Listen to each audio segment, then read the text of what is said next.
আসসালামু আলাইকুম। রাজধানী ঢাকাবাসীর জন্য একটি ভালো খবর, সেটা হলো যে ডেভিল হান্ট ফেজ 2 এর অভিযানে রাজধানীতে গ্রেপ্তার ২৭, এই শিরোনামে সংবাদ প্রকাশ হয়েছে। বিস্তারিত যেটি বলা হয়েছে যে রাজধানীতে অপারেশন ডেভিল হান্ট ফেজ 2 এর আওতায় ২৭ জনকে গ্রেপ্তার করা হয়েছে। গতকাল রোববার রাজধানীর বিভিন্ন এলাকায় অভিযান চালিয়ে তাদের গ্রেপ্তার করা হয়।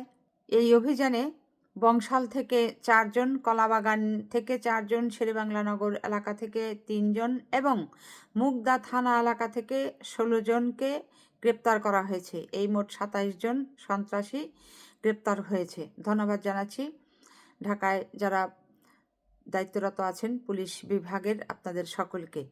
তো এখন এই ভিডিওতে আপনাদের সাথে একটা জিনিস শেয়ার করতে চাচ্ছি আমি।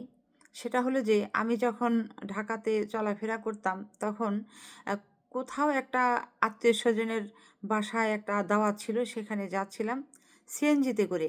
গণভবনের ওখানে যখন সিএনজিটা এসে ট্রাফিক সিগন্যালে থামে, তখন এক লোক কোত্থেকে এসে ২ হাত ভরে টয়লেট নিয়ে আসে।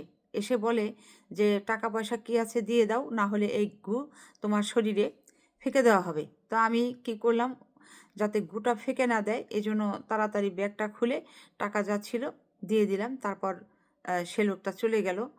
আমি অবাক হয়ে গেলাম যে এই মানুষগুলো কোথা থেকে ঢাকা শহরে ঢুকেছে আর তাদের মাথায় কিভাবে এই বুদ্ধিটা এলো যে হাতে এরকম তাজা টয়লেট নিয়ে ট্রাফিক সিগন্যালের ব্যক্তিদেরকে যদি, যাত্রীদেরকে যদি দেওয়া যায়, শরীরে লাগানোর কথা বলা যায়, তাহলে তারা নিশ্চয়ই টাকা পয়সা তারা দিয়ে দিবে। এটা তো এক ধরনের ছিনতাই, এরা তো এক ধরনের ডাকাত। তো যা হোক, এদেরকে আসলে নির্মূল করা দরকার।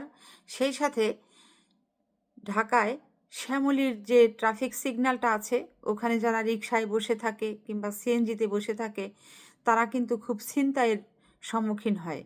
তো এই ছিনতাইকারীগুলোকে কিভাবে মানে বোঝা যায়, চেনা যায়?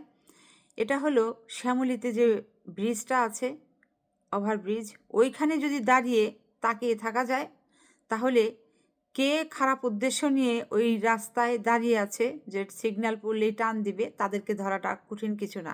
কাজে আমি যদি বাংলাদেশে থাকতাম, আমি কিন্তু এভাবে এখন ছিনতাইকারীদেরকে ধরে পুলিশে দিতাম।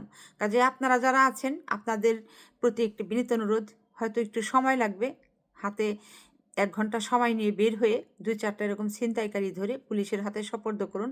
সাধারণ মানুষের জীবনটাকে আপনারা স্বাভাবিক করে দিন। ধন্যবাদ।